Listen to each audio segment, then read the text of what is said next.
So a couple of questions came in after we ended the session this morning, so I thought I'd start with those.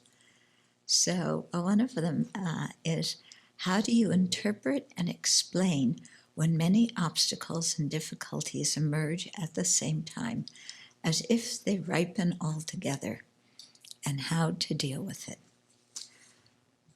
Yeah, I think most of us have had that experience, right?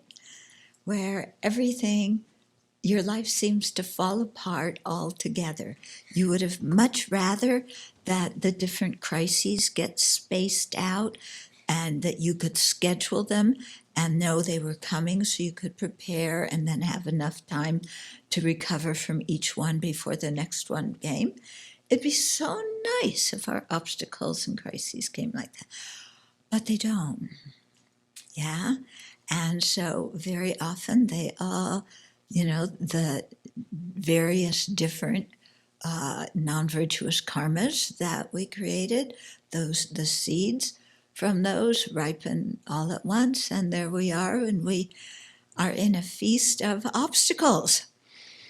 Okay? So then, how to deal with it? There's a few different ways.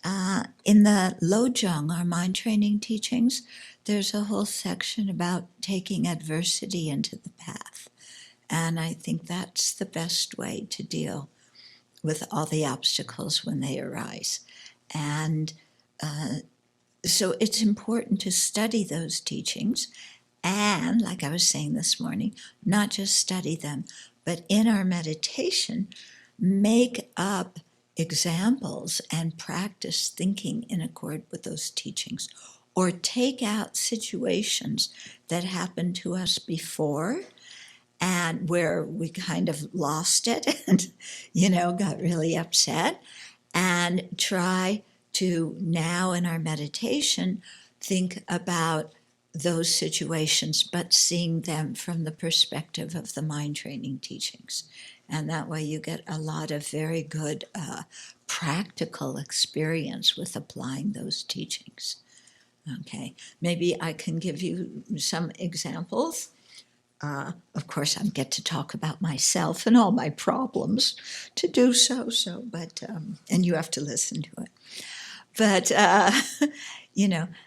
one example, there was somebody in a Dharma class many, many years ago who was a very diligent student, and then very suddenly, and we had a very nice relationship, and then very suddenly, his mind flipped, and he stopped coming to classes, and he didn't want to talk to me, and, it kind of was a really big thing. And I felt really, like befuddled, like, why is this person, who was so helpful before, all of a sudden, without me doing anything, their attitude flipped so much, and now criticizing me and not wanting to be part of the group and da-da-da-da-da-da. So I felt very confused. I took it personally, so I felt very hurt. I didn't know which way to go, and okay. And I used a fair amount of Kleenex, much more than they gave me today. But yeah, and very soon after that happened, I went into retreat. I had scheduled a retreat, and so I went into retreat. And then in the retreat, I started thinking about this situation and, how did it come about and what was my contribution to it? Because everything that happens, there's multiple causes and conditions. It isn't just one person, their actions or whatever. There's multiple things going on. So I thought, okay, what was my role and how can I understand, what happened? And what I began to see is that I had a lot of very unrealistic expectations of this person. Yeah, they were active, they were a good student, they were very helpful and friendly and cooperative. And so I built up this image of, it's just going to continue like this, and it's going to get better. And, this person is never going to have problems and crises of faith or anything like that. So I had developed an image of this person that was really not seeing them as a full being, looking only at part of them, and thereby generating a lot of unrealistic expectations, which they felt pressured by. And I realized that part of the reason they backed away, not all of it, but part, was in response to their feeling pressured. Okay, even though from my side, I had no intention to pressure them, at least consciously, and I certainly didn't want them to feel that way. Okay, and then there were many other factors, that accounted for the situation too. Have, the religion that they had grown up in, and all this other kind of stuff. Okay, but in my retreat, when I saw this, okay, this part is my responsibility. I need to take that responsibility, and if I don't like this result, be very careful and not have unrealistic expectations of people, okay? As much as I can, abandon them, I need to be really careful about that in the future. So that was one way that I thought that was helpful. The other way I thought was, this is a ripening of my own negative karma that I created in the past. And I don't remember what lifetime it was in or what I did or anything like that. But whenever you experience suffering, it's the ripening of some negative action that we have created in the past. So I thought, this is the ripening of my own actions. And so once you say that, then you don't say, oh, poor me, or I'm guilty, look what I did wrong. Not like that. But it's like, okay, if I don't like this result, then I have to be careful and not create non-virtuous karma in the future by doing negative actions. And then also think, this is my own results of my own negative actions ripening. And it's good that it ripens because it makes me humble. Yeah, when everything's going really well, sometimes we get a little bit complacent and, maybe even a little bit arrogant.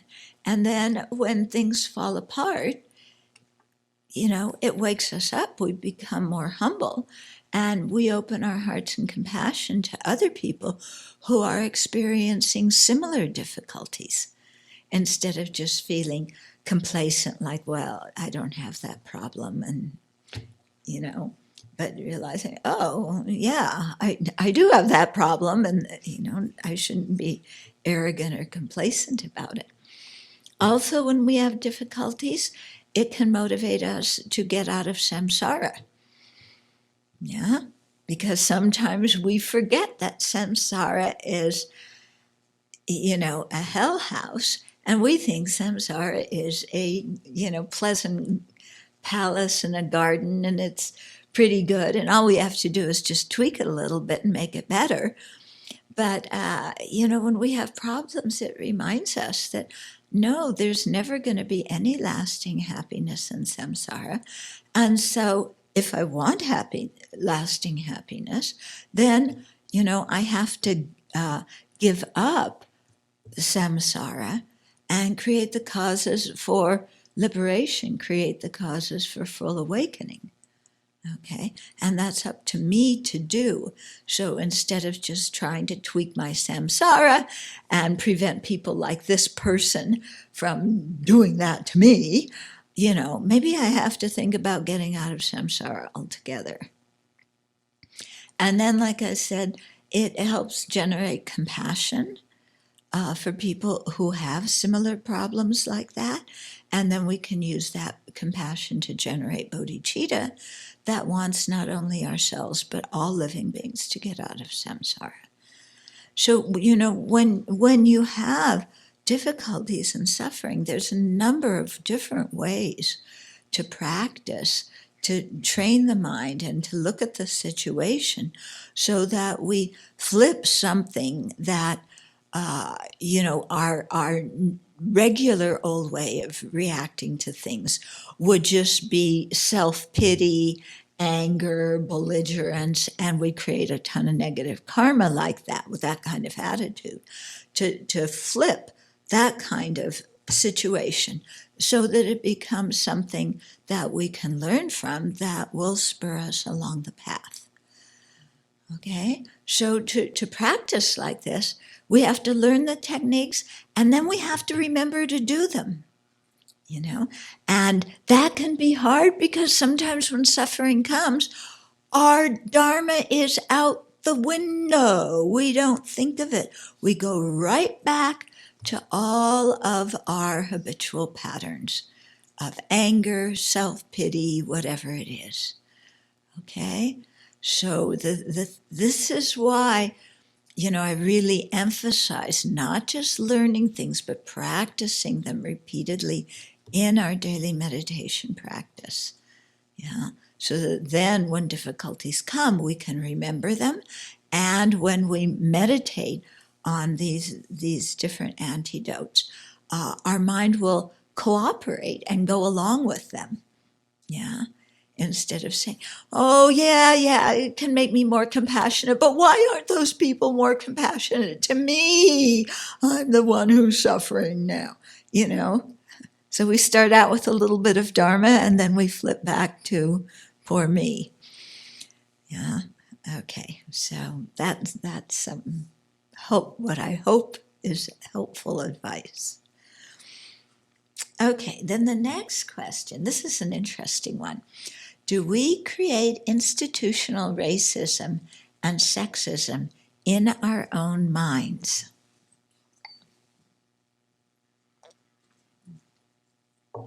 Okay, do we create institutional racism and sexism in our own minds? I would change the wording to with our own minds, in the sense that institutional racism and sexism is a product of sentient beings' deluded mind. We create it, okay? Now, of course, people don't sit down and say, I'm going to create institutional racism and sexism, but, being ignorant beings, we have prejudice, we have bias, we don't see things accurately, we react in fear, and so develop stereotypes of other people. So our minds create institutional racism and institutional sexism. These are a product of the human mind. Okay? So the way out of those is we have to change our minds. Yeah? So passing legislation is very helpful, but legislation alone is not going to change people's minds. It'll maybe influence how they act, or maybe it won't influence how they act. But to really stop, prejudice and unfair practices, it entails changing our minds. Okay. So then people are saying, well, how can I make these other people change their minds? They're so sexist, they're so racist, these people, how, what kind of citizens are they in our country? Why can't we just get rid of them? And we get quite upset and quite nasty towards people who have different views, who we accuse of being oppressive and racist. Okay? Now, what's wrong with that image? That's what we always do, isn't it? What's wrong with it? Does it change the other people's minds? You're racist, you're sexist, you need to change. Is that going to make anybody change their mind? No. You know, when people point a finger at us and tell us how we need to change, and they say it in an angry way, what do we say to them? I don't want to say it in public, you know. Okay, so that's not going to work as a technique to change somebody's mind. Okay, so it has to be, and also, not just it won't work to change their mind, but look what has happened to our mind in the process of standing up for equality. In the process of promoting equality, we have become very biased ourselves, haven't we? And we've become very angry and very prejudiced ourselves against all these people who are so close-minded. Not like me, who am so open-minded. But we're just as angry, and we're just as prejudiced, and our mind has basically become like the mind of the people we are protesting against. Okay, so it's coming back to we have to do some kind of change in here. Yeah. And when we change in here, then our whole way of relating to people is going to change. And that way, that new way of relating to people will open some space whereby dialogue can happen and real change can come about. I wonder if this question and the way it was originally worded, do we create institutional racism and sexism in our own minds, also, or maybe for that person, but anyway, also reflects if I'm experiencing racism and I'm experiencing sexism, is that something I've made up with my own mind, or how? Oh yeah, I'm getting to that. Okay, sorry. I'm getting to that, okay? Yeah.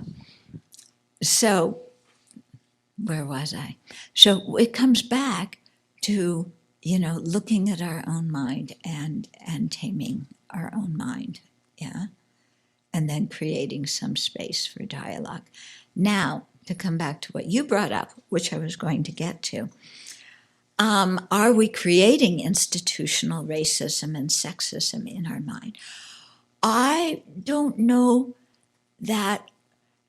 What I would say is we become very sensitive to what other people say and how other people act. And I don't know if that's necessarily institutional or personal that we're reacting to. But depending on our past conditioning, we and our buttons, we perceive things in a certain way and we emphasize certain things that happen and we create a scene about it. So there's a little saying, pickpockets see pockets. Okay? I don't know about you, but I don't notice people's pockets very much. But if you're a pickpocket, you're going to notice pockets. Okay? If you're sensitive about your weight, you're going to notice a lot of people commenting on weight. Yeah. If we're sensitive about whatever group we belong to, then we're going to filter what happens to us through that lens. Okay? And so some things that people say without any harmful intention may offend us, even though those other people had no intention to offend us. Okay? So we pick out different things and emphasize them. Yeah. We see this in personal relationships all the time. You know, somebody is very sensitive about a certain thing, And so it comes up constantly in the relationship because everything that happens gets filtered through, I'm going to be abandoned, or somebody's going to turn against me, or in this case, when we're talking about a societal problem, I'm the one who is discriminated against, or I'm the one who's oppressed. Yeah, and so that comes very easily because, we have been conditioned that way, and we have, we notice those things. Make sense? Not to say that those things don't exist. No, I'm not saying those things don't exist. Yeah, but I'm saying how we experience them is how we experience something isn't just from the object. Any experience, we are playing a role in what we experience by what details we pick out, how we explain the situation to ourselves. Okay? So we are a player in it. I know many people do not like hearing this. It's much easier to say them. Yeah, they're prejudiced, they're oppressive, they do this, they do that. Okay, they should change. And I'm not just talking about, racism, sexism, but anything, any simple thing in a relationship we have with somebody. It's always, I am the blank slate who didn't do anything, and somebody else has it out for me. Okay. Of course, how often do we ever say to ourselves, I'm racist, I'm sexist, I discriminate against other people? Yeah.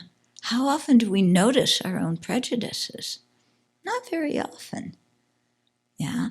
I found myself during the last couple of weeks when I saw the pictures of these guys in front of the Michigan Capitol. They kept on showing them. Big white guys, all with beards, all with, mega caps, and with their, AK-47s or whatever they are, strapped across here, standing out in front of the Capitol. Like that. Yeah? My prejudice machine went on like that. I knew all about these people. I knew all about them. I don't want to get anywhere near them. Can't stand them. How can they think like that? How can they act like that? They're protesting so that they can go get COVID. They want to get sick. They don't care about other people. Who do they think they are walking around downtown wearing, military guns? They're there to intimidate us, and they're doing a good job. And, why do they have to do that? Can't they do something? I could go on and on and on and on about those guys. What about if I stopped and said, I wonder what they're like? Instead of imposing what I know they're like, if I just said, I wonder what they're like, and started a conversation with one of them. Yeah, why are you here in front of the Capitol? Yeah, why is this important to you? Do you really feel like your freedom is being taken away? Why do you need a gun to illustrate that? Are you aware that, people like me kind of feel very uncomfortable around guns? Is that something that means something to you? But just to, question and listen. And what's your family background and what kind of work do you do? Yeah, because I had that all analyzed. I knew their socioeconomic class. I knew their upbringing. I knew where they grew up. I knew everything about them except their name and who they really were inside their heart. So I knew everything about my projection on them. Totally my fantasy. Yeah. So I think it's very important that we recognize this in ourselves and then, take some time to talk to other people. It's really important. Mm-hmm. When this was a long time ago, I was at a big Dharma celebration in India, and there were like several, maybe 200, 300 monastics there. All you people think, we all have the same hairdo and the same clothes, so we're all cookie cutter personalities. Forget it. When you're in a monastic community, you are with people that you would not talk to on the outside because we have very different personalities and, we're not cookie cutter.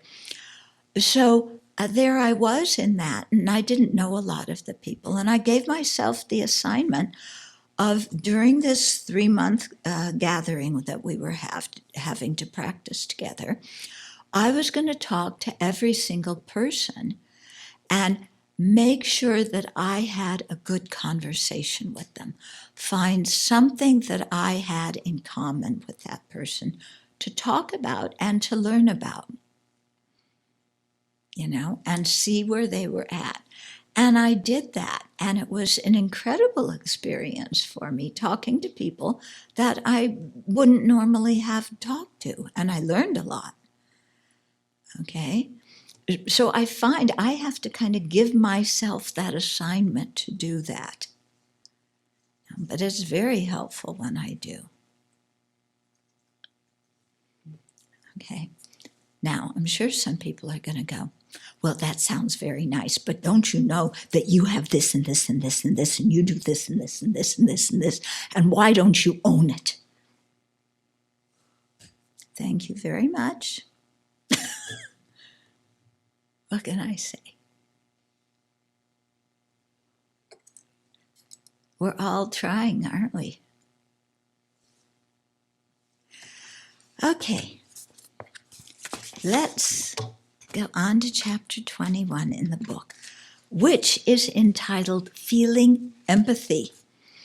So this follows very nicely from what I was saying, because if we get to know people, instead of projecting our image of them onto them and thinking that's who they are, then we can actually experience some empathy.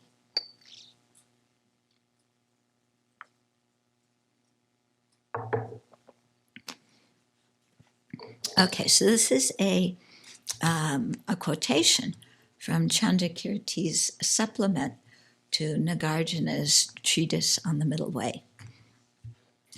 So hail to loving concern for transmigrating beings, powerless like a bucket traveling up and down a well, through initially exaggerating oneself, I, and then generating attachment for things, this is mine. So this is a different translation of the same quotation that we have in the foyer of Chenrezig Hall. Okay, and it's one verse, but it opens up into a series of verses, which I think we'll get into, that are really quite beautiful and profound. So His Holiness says, even though it is necessary in the beginning to have a strong will in order to develop love and compassion, will is not sufficient to develop these altruistic attitudes limitlessly. It is important to join the practice of love and compassion with the practice of insight. Okay, so here he's bringing together two aspects of the path. One is the method aspect, which in this situation has to do with love and compassion and bodhicitta. The other is the wisdom aspect, which has to do with the nature of reality. So he's saying we need to bring these two together. Even if you seek to help someone out of concern, without insight or without wisdom, you cannot be very clear about what benefit will come of your efforts. Have you had that experience, wanting to benefit somebody and not knowing what to do? Or benefiting somebody and trying to benefit someone and it turned out a big mess? Okay, that's why we need wisdom. The good intention isn't sufficient to really be of great benefit. A combination is needed, a good human heart as well as a good human brain. With these working together, we can achieve a lot. When His Holiness says a good human brain, what he means is wisdom. He doesn't mean, the gray matter up here. Okay, so the next section is called A Metaphor for Contemplation. And this part's quite very good for meditation. He says, in the stanza cited at the beginning of this chapter, Chandrakirti shows how insight can deepen love through understanding the process by which we suffer. He compares the process to the way a bucket moves up and down a well. How are beings born from life to life similar to a bucket in a well? There are 6 similarities. Okay, so here he's starting out with the process by which we suffer. Yeah, but he's going to go into, how love or how insight can deepen our love. Okay, it's kind of like two aspects. We have to see how we get reborn and then how insight can affect how we relate to other beings. So when we first talk about this process of rebirth being like a bucket in a well, we first contemplate this in terms of ourself, that this is my experience. And then after we get a real feel for it, which will help us generate renunciation of samsara, then we think about it in terms of other living beings, that this isn't just my experience, it's a universal experience of everybody in samsara. Okay, so get the image. If you've been to a place where there's a big well and a bucket, and the bucket is pulled up and down by a rope, and there's a pulley, at the top. So I once did a retreat at a place in Italy that didn't have running water, and we had the well outside that we pulled up. It was exactly like this, okay? So just as the bucket is bound by a rope, so beings are constrained by counterproductive emotions and actions driven by them. Okay, so the bucket is tied by the rope. It can't move independent of the rope. Yeah. So in the same way, living beings, and start with yourself first here, we're constrained by our disturbing emotions, our afflictions, and the actions, the karma that are motivated by them. Okay, so by the force of these afflictions in our mind that often we are unaware of, or we don't care that they're there, yeah, or sometimes we even root for our afflictions and say they're so good. My anger is good because my anger tells me something's wrong. Okay, so our mind is not free. We are constrained by these afflictions and then by the actions that we do motivated by them. Yeah. So when we have attachment in our mind, we're greedy, we manipulate people, we lie to get what we want, we steal things. We get into all sorts of negativities. When we're angry about something, we may harm people with our bodies or speech, or just mentally, put out all sorts of negative energy towards them. Okay? So because of the familiarity with the afflictions, our minds are not free. Okay? And we do all these actions, and then, of course, we experience the result of the actions. So we have to see this in ourselves, that this is our reality. It's not like everybody else is suffering in samsara, but I'm exempt because somehow I don't have those afflictions.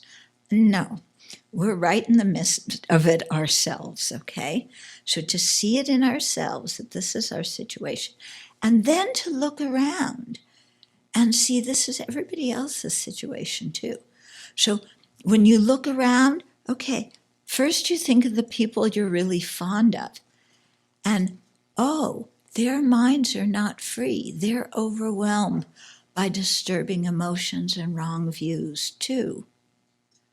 Why did I think that they're perfect? Why do I expect them to be perfect? And they do negative actions too, motivated by these distorted views. So that's for the people that I care about. So then, does that mean, should I really trust their advice so much if their advice is often coming from afflictions? Whose advice should I trust? And for me, this is what made me really see the difference between the advice that I hear from the Buddha and the advice that I hear from worldly people. And some of you may have experienced this difference on Memorial Day weekend of, when you think about the Dharma, it's like, I want to do this retreat. And you decided to come and partake of this retreat because it'll help me develop my good qualities and progress along the path. But at the same time, you're deciding to do retreat. Maybe one of your family members or your boyfriend or girlfriend or somebody else is saying, what? This is Memorial Day.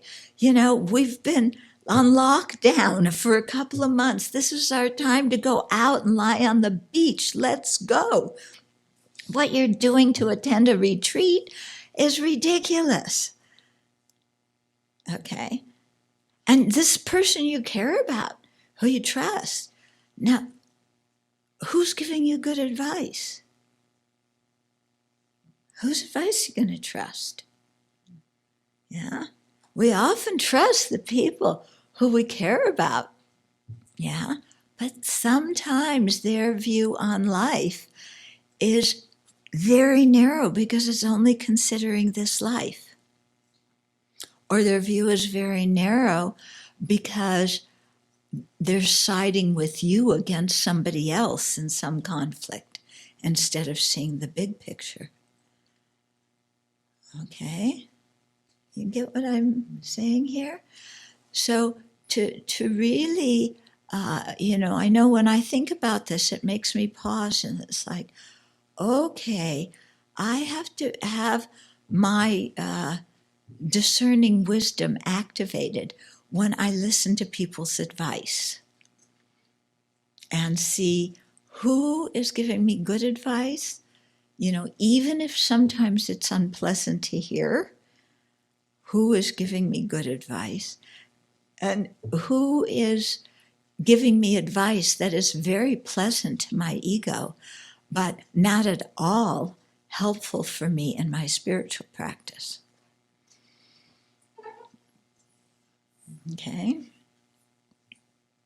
So I'm not saying to turn against other people. I'm not saying that. I'm saying we have to, everybody has advice for us, and we need to think carefully about what that advice is in terms of our lives and our priorities and what's important to us. you know. Okay. And then to see this thing about the bucket being bound by the rope, think of, I have to use our dear Prez. He's such a good example for things. Sometimes people get really upset with me for using Donnie as an example, but really, he's such a good example. So if you think, Donnie or Mitch, shall we try Mitch? Yeah? Or, whoever it is. Yeah, some of you may want to try Nancy. I don't know. Pick whatever it is, whoever it is. And just think, that person was raised in a certain environment, in a certain family, with certain values. They had certain experiences due to, their socioeconomic class, their race, their religion, where they grew up, what they experienced when they were young. They had different habits that they brought and different perspectives that they brought into this life from previous lives, as well as habits and perspectives that they developed this life due to maybe their education or their friendships with other people or different kinds of conditioning.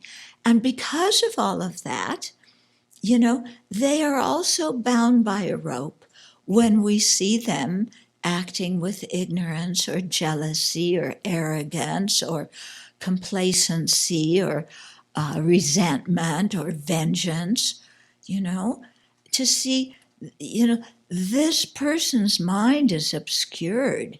It's not that the person is evil. Yeah, their mind is obscured. Just like my mind is obscured. We're no different. I make mistakes. That doesn't make me evil. They make mistakes. It doesn't make them evil. Okay? We're all in the same samsaric situation. Okay?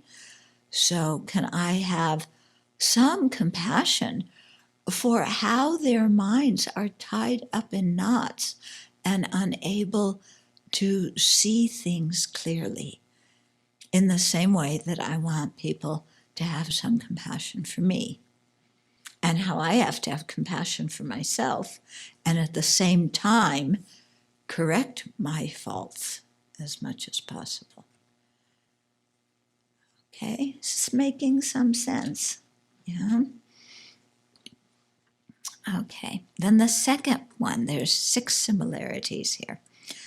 So just as the movement of the bucket up and down the well is run by an operator, so the process of cyclic existence is run by an untamed mind, specifically through mistakenly believing that a self exists inherently, and then mistaking the nature of mind.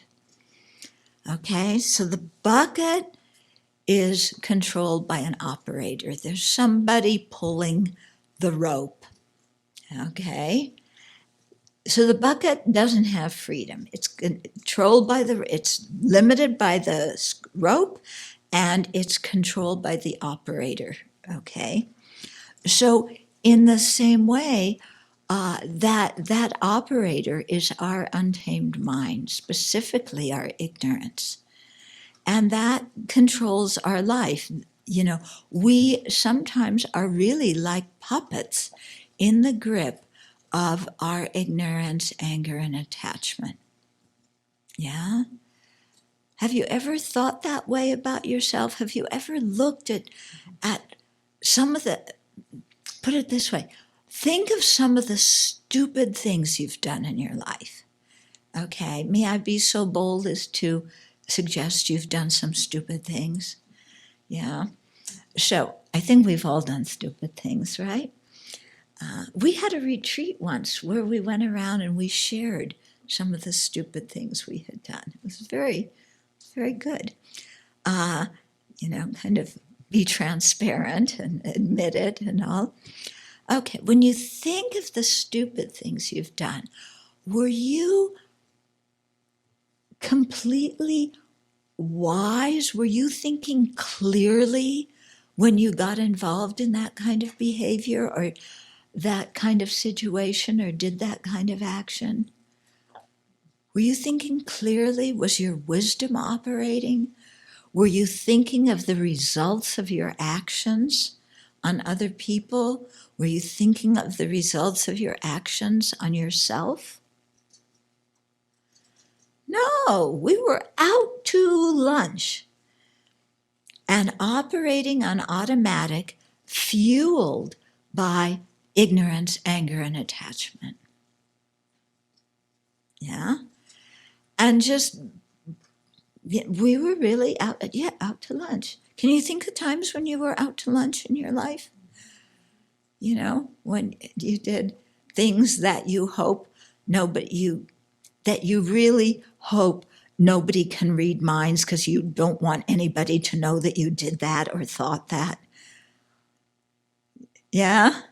Things that like, oh, I don't want to admit I did that. I want everybody to know, you know. But when we look at that, you know we did that. Why did we do it? We were out to lunch, totally under the influence of afflictions. Yeah? I won't tell you any stories about this one, though I have a number of them. Okay? So, what makes this happen? So we go back to the initial verse that Chandrakirti said, okay? So, transmigrating beings, we're called transmigrators because we get born in one of the 6 realms after another. We transmigrate, okay? People don't like migrants. We're migrants. Yeah, be careful of who you don't like. Yeah. So initially exaggerating oneself, I, and then generating attachment for things. This is mine. So this is the root misconception, that we have an idea of an inherently existent, independent me. Okay? And this feeling, this notion about who I am is so automatic, so innate, that we don't even notice it. Yeah. And even when the teachings bring our attention to it, it's still difficult to identify. Yeah. So it's this feeling that we have of I am an independent person. I am here. And although we don't say this to ourselves, it's a feeling of I don't depend on any causes and conditions. I exist in my own right as an independent thing. I'm not caused. I'm not conditioned. I am here. Okay? So this independent I that can stand on its own, okay, and is under its own power. And that's who we think we are. And we aren't that. Okay? So, you know, this, when His Holiness is talking about generating insight and wisdom, this is the one the principal one we have to generate, to see that how we conceive of ourselves is erroneous. We aren't some kind of independent being. We're a conditioned phenomena. And then when we think about that, it's yikes, I'm conditioned? No, I'm not conditioned. I am in charge. I am here. Nothing is influencing me. I exist under my own power. and I make decisions, and I am right, and I am the most important thing in the world. Yeah? And we all feel that way, and it seems so natural and so normal. And that's the root of our problems. Because we have a totally false notion of who we are. And it's not an intellectual notion. We're not saying to ourselves, oh, I feel independent, I feel like I don't depend on causes, blah, blah, blah. No, it's this gut feeling that we've had since beginningless time that's so familiar that we don't even know that we have it. Okay? How do we know that we have it? When somebody pushes our buttons. When something either delights us and we become attached to it, then we can see the I coming up. I want this. Or somebody pushes our buttons. I can't stand that. Or somebody is prejudiced against us. I can't be treated like that. You cannot treat me like that. Or somebody corrects us for being biased, and we say, I'm not biased. This thing of an independent I. And so we see the whole world through it, and it influences all our interactions. It influences all our thoughts and feelings and motivations, okay? And can really lead us down the slippery slope. So that's one part of it, okay? This is a mental factor called view of the personal identity, okay? The Tibetans translate it as view of a transitory collection. And you go, what are they talking about? What in the world is a transitory collection? They're talking about our body and mind, our 5 aggregates. They're the collections, and they're transitory, they're impermanent. So we develop this view about them. But it's a view of a personal identity, who I am. That view has 2 parts. One is, I am here. This is me. The other is the part that makes things mine. There's not only me here, but there's part that makes things mine. This is my cup and my package of tissues and my hearing aid box.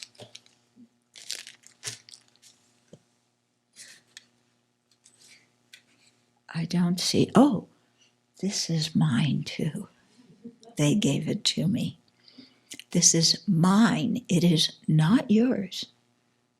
So don't put your dirty little paws on this. Okay? So, yeah. So it's funny, but look how we relate to things that are mine. They have a really exaggerated feeling inside of us. This is my friend. These are my parents. These are my children. This is my car. This is my reputation. This is my bank account and my stimulus check. Yeah. And so as soon as we label something mine, the whole meaning of that object changes in our mind. Yeah? And I think having children is a very good example of this, although I don't have any. I just have cats. But they're like babies, aren't they? When your child flunks their spelling test, it's really bad. isn't it? First grade, and they flunked their spelling test. How are they ever going to get into a good university? Yeah, my kid has real problems. They're not going to get into a good college. They won't be able to support themselves afterwards because they spelled cat, K-A-T. Yeah. And because they spelled dog, G-O-D, because they're dyslexic. My kid is in big trouble, and I'm their parent. If your neighbor's kid flunks the spelling test, how do you react?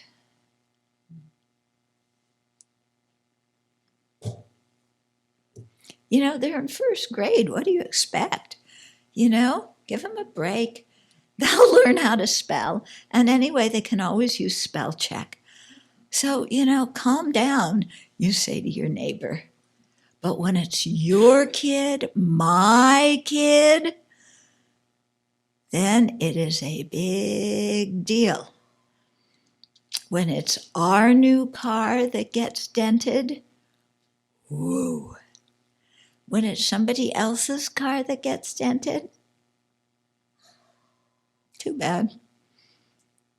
Okay, so everything that we put the word my on gets really exaggerated, and we have attachment, arrogance. All of our afflictive emotions come up. Okay, so that's what His Holiness is talking about, that the operator is that view of a transitory collection that is then giving rise to all these other afflictions. And that is what is mistakenly believing that a self exists inherently, and then mistaking the nature of mind. And, it seems like silly to argue over the nature of mind, but a lot of our court cases are about mind. Okay? So, my tax returns, you cannot see. Oh, yes, we can. They aren't just your tax returns. They belong to the public. And there's a reason for us wanting to see them. No, they're mine. Okay? So, to just watch and see, this is my land. I remember being in Israel, and we did a retreat on the border of Israel and Jordan in the middle of the Negev desert. So we were on a kibbutz. So at the border of the kibbutz, there was a big, fence, like the usual fences we have. Not the fancy ones that Donnie built. It was just a regular, fence. And then there was some some sand, and then another fence. So the first fence was the Israeli, this side was Israel. The second fence, that side was Jordan. The middle where the sand was where they could catch people trying to illegally go from one to the other, because they would have to step on that and leave footprints. Yeah. And I stood by that and I thought, well, what happens in a sandstorm when Jordanian sand gets pushed over into Israel, or Israeli sand goes over to Jordan? Yeah. And is this border exactly where it should be? Shouldn't, should it be 1 inch this way or 1 inch that way? No. And we fight over what pieces of sand are mine or ours. This sand is ours. It's not your sand. Yeah? This is human intelligence, isn't it? Yeah? Third one. Just as the bucket travels up and down the well over and over, so sentient beings ceaselessly wander in the great well of cyclic existence, from the uppermost states of temporary happiness to the lowest states of temporary pain. Okay, so this is samsara. Yeah, the bucket goes up and down all day, pulled by the operator with the rope. Yeah, and it goes up and down and up and down. And so we too, and everybody else, go up and down in samsara all the time. Yeah, through this, the rope of our afflictions, the operator of this view of the transitory collection and our ignorance. And sometimes the bucket goes up. So sometimes we are in a fortunate rebirth, in a human rebirth or a celestial being rebirth. Sometimes we're in a lower rebirth, in the hell realms, in the hungry ghost realms, in the animal realm. And all of these rebirths are temporary. So it's not like other religions where you get born in heaven or hell and that's it for eternity. In Buddhism, all these states are created by our mind. They're created by our karma. They're temporary. As long as the causal energy exists, we experience that result. When the causal energy runs out, then those rebirths run out. So that's why we're born and we die in all those different rebirths. But as long as we are under the influence of ignorance and the view of the personal identity, we go up and down and up and down and up and down because that's the operator pulling the rope. Okay? So if we want freedom, we need to get rid of the operator and we need to cut the rope. Mm-hmm. But all of these are temporary.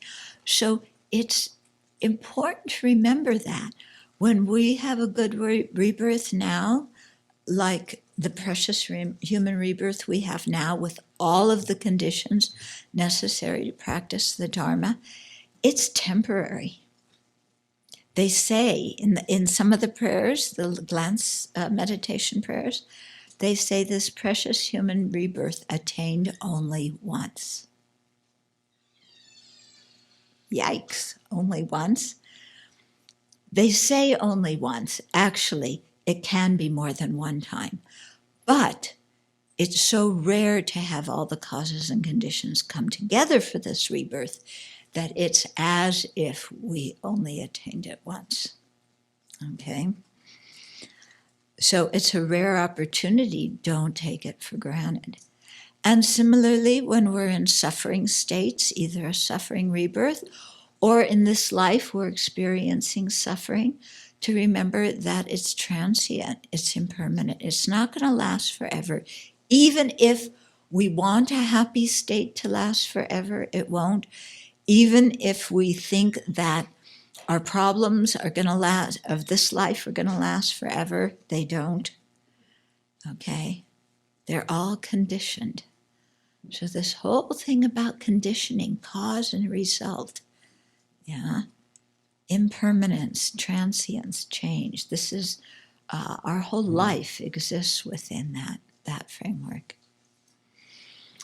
4, just as it takes great exertion to draw the bucket up, but it descends easily, so beings have to expend great effort to draw themselves upward towards a happier life, but easily descend into painful situations. So this has to do with karma, because our ignorance gives way to wrong views and afflictions and disturbing emotions, and they produce karma, either virtuous or non-virtuous karma, okay? So because we have so much habit, with the afflictions and the disturbing emotions, they come up very easily, and they are the cause for us descending into lower rebirths. Yeah, you get angry easily, don't you? Do you have to exert much effort to get angry? No, anger's like that. Yeah, doesn't take much effort. Do you have to exert a lot of effort to get jealous?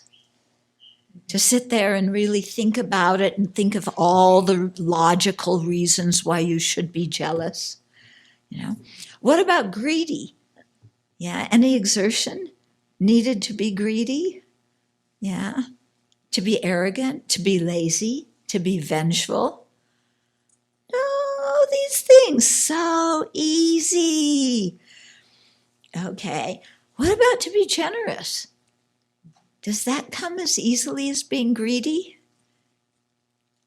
I don't know about you, but it doesn't for me. I often have to nudge myself to be generous. What about restraining from saying harsh words to somebody? Does that take more effort than speaking harshly to them? Yeah.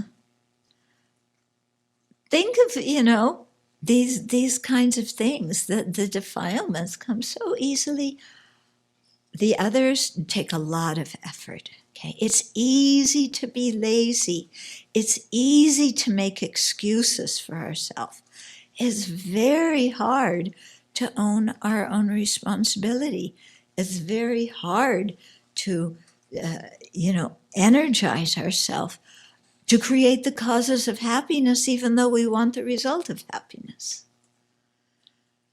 Okay, so that's why it says the bucket goes down really easy, but a lot of effort is required to get it up.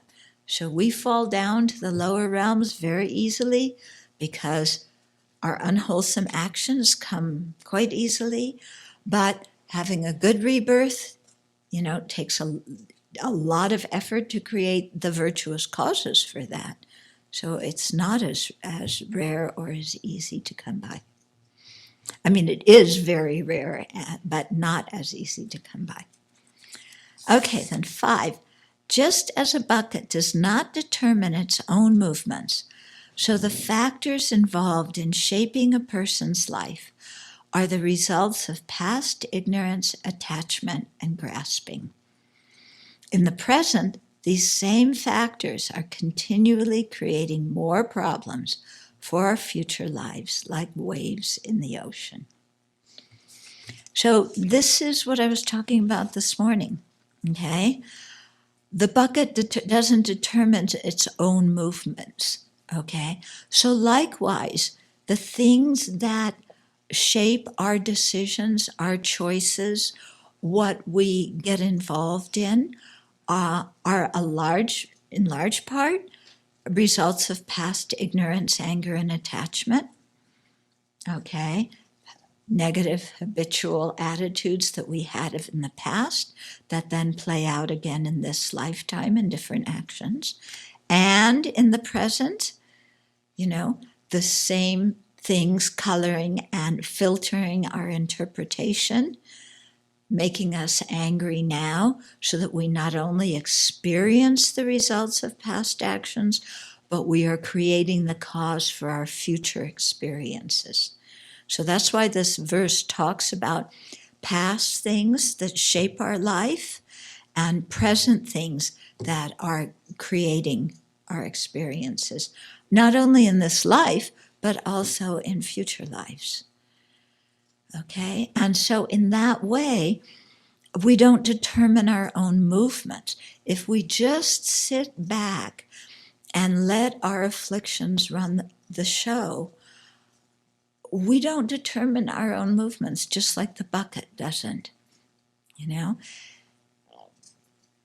If we, this is the benefit of learning the Dharma, is we can start to think clearly and make wise decisions, and then consciously choose what we want to get involved in and what we don't want to get involved in, and consciously develop good motivations and consciously apply antidotes to our rotten motivations.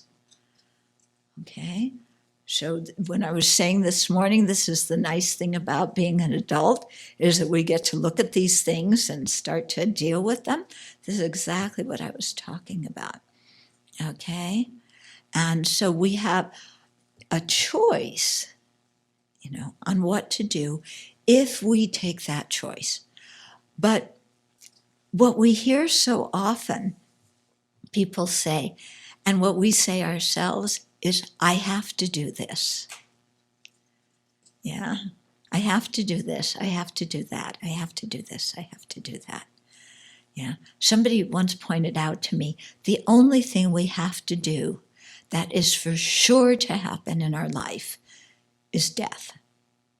Everything else, we have a choice in terms of our reactions and responses. Sometimes events crash on us. We have no choice now because we created the past.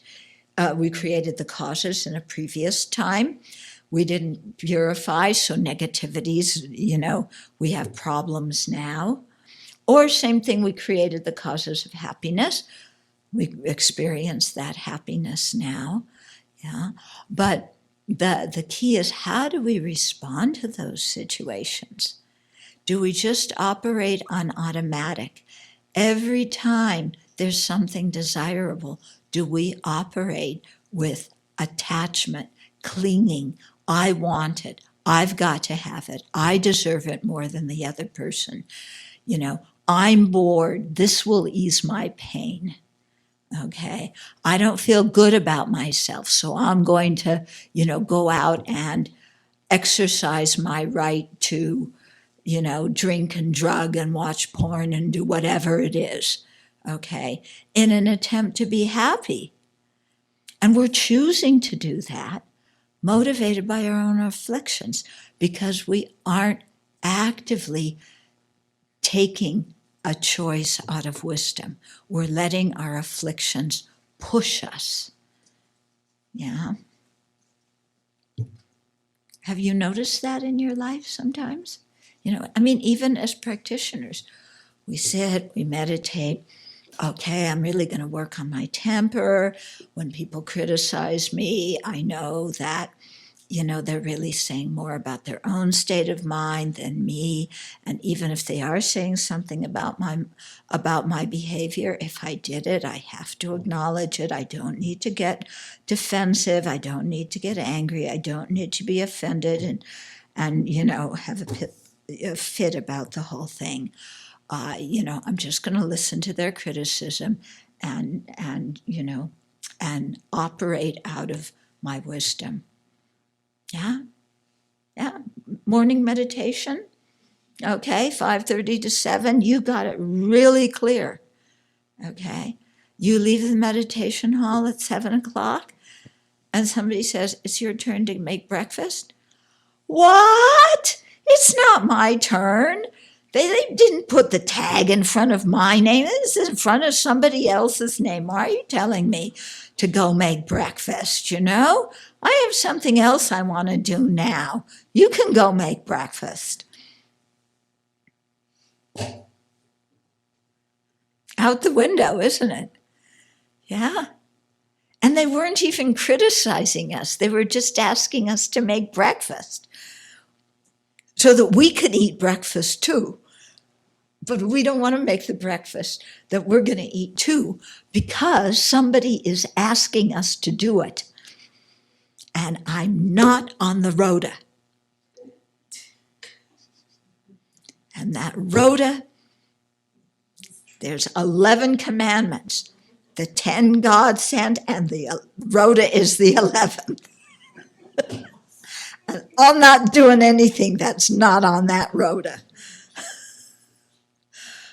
Okay. Even if it is on the rota. Right. Even if it is on the rota, I'm still not doing it. Because I don't feel like it. I'm always on the rota to do lunch dishes. I'm always on the rota to vacuum this. Somebody else gets the good job, like changing the kitty litter. Yeah. Yeah, real good job, isn't it? You like changing the kitty litter? Yeah, not so nice. Anyway,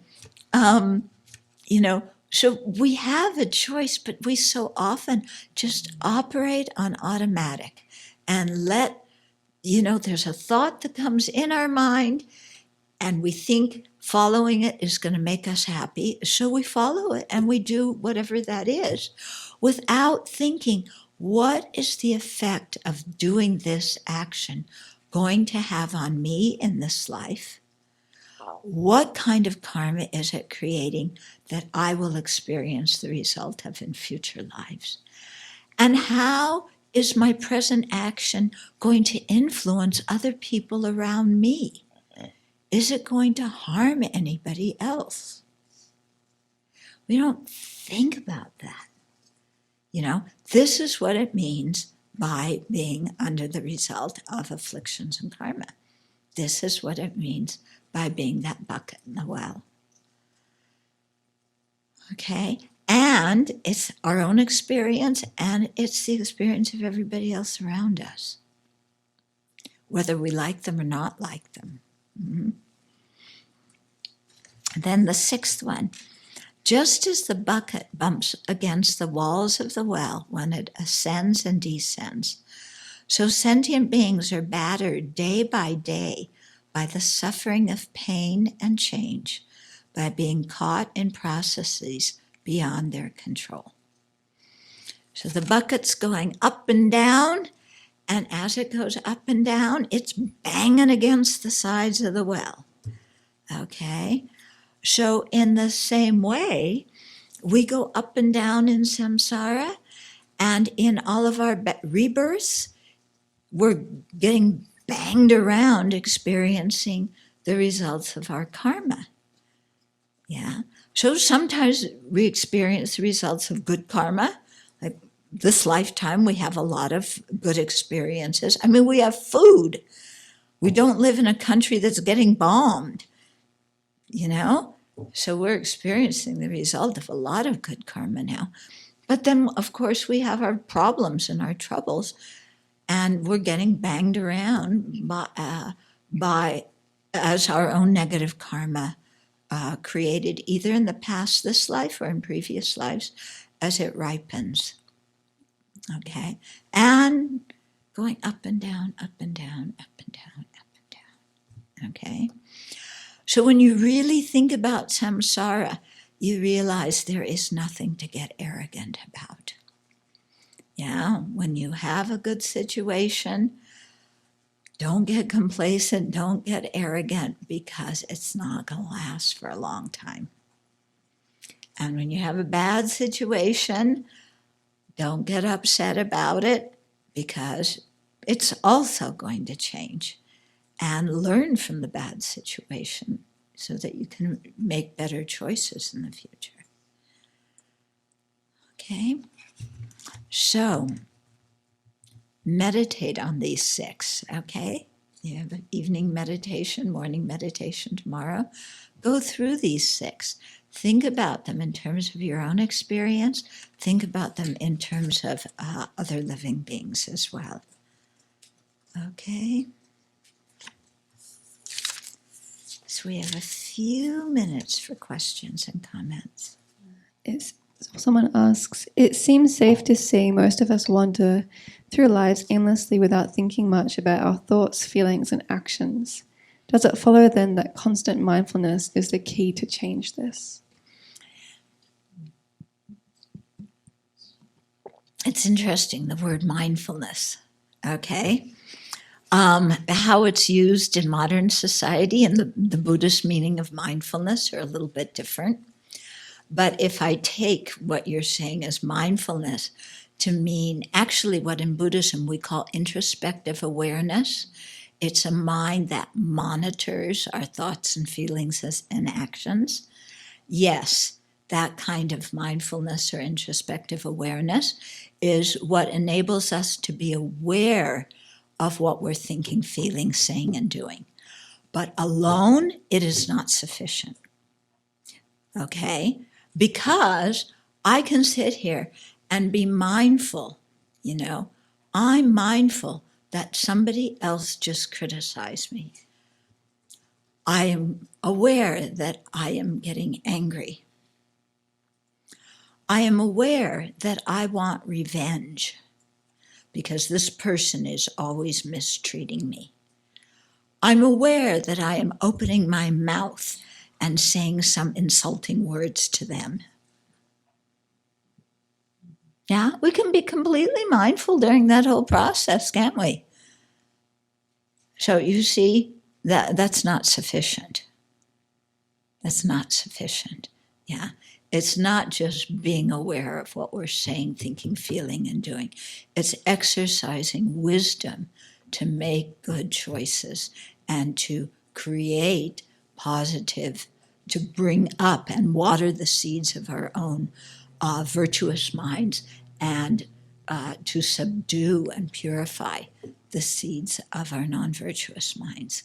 Okay? But the start of that whole process is to be aware of what we're thinking, feeling, saying, and doing. Okay? But that's not sufficient. Okay. And someone else asks, from Geshe Jabba Tekchok's Insight into Emptiness, the view of the I as inherently existing that leads to cyclic existence is an innate mind. It is not learned. Mm-hmm. If it's innate, is that human biology? Is that the karma of being born human? Human karma and human biology are different. Okay? Whatever realm we are born into, that innate ignorance, that innate view of the personal identity is there. It's been there since beginning of this time, no matter what realm of existence we're in, it's there. It's not caused by karma, okay? Afflictions cause karma. It's not karma that cause afflictions. Afflictions motivate our actions, okay? So it is part of being a sentient being in whatever realm we're born into. Yeah. Where does it arise from? The previous moment of ignorance, the previous moment of view of the personal identity. Okay. So until we realize the lack of an inherently existent person, that ignorance, that view is going to be there. So we have to realize that view, how it perceives things, is completely opposite to the way they actually exist. And then to realize that, and then familiarize our mind with it over and over and over again, so that we can cut these afflictions from their root so that they can never manifest again. Greed causes so much suffering these days. How best can we help someone reduce this affliction and let go of the fear of I don't have enough, I can't share or help because then I'll not have enough? I get asked a lot of times, how can I help somebody else who's greedy? How can I help somebody who has a bad temper? How can I help somebody who's jealous? I have no idea how you can help somebody else. What I can help you with is how to help yourself. Yeah, and I think that's what we need to work on first. Because I don't know the other person. I don't know your relationship with them. How can I give advice about how you can help them? Yeah. I don't know if they're receptive to the Dharma, if they're not receptive, if they want advice or don't want advice. Yeah. But so I can't tell you how to help them. But I assume that since you're here, you're receptive to the Dharma and you want to learn how to work with your own greed And so I can help you with that. So I know questions like that, they're asked with sincerity because you care about somebody else and you want them to do what will help them. But I can't tell you how to do it. And also, you have to check, do I have an agenda for that person? Do I want them to change in a certain way so that they'll be what I want them to be? So we also have to consider what is our motivation in wanting to help.